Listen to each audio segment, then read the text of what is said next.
Workers வந்து எவ்வளோ நீட்டாக வேலை செய்கிறாங்க பார்த்தீங்களா. யூனிஃபார்ம் போட்டு எல்லா பிளான்ட்டையும் இறக்கி இந்த ரோட்டில் இருக்கிற இடங்களுக்கு நல்லா பிளான்ட் வைக்கிறாங்க, அழகுபடுத்துகிறாங்க. இப்போ கவர்மெண்ட் செய்யுது.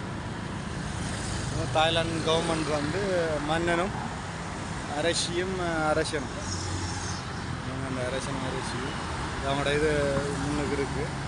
இந்த ஏரியாவை அழகுபடுத்துகிறாங்க. பார்க்குறதுக்கு ஒரு அழகாக இருக்குது.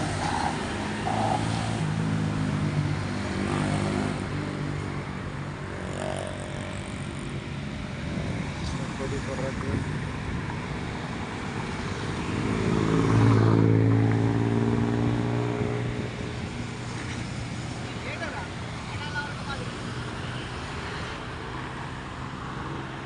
capital city area.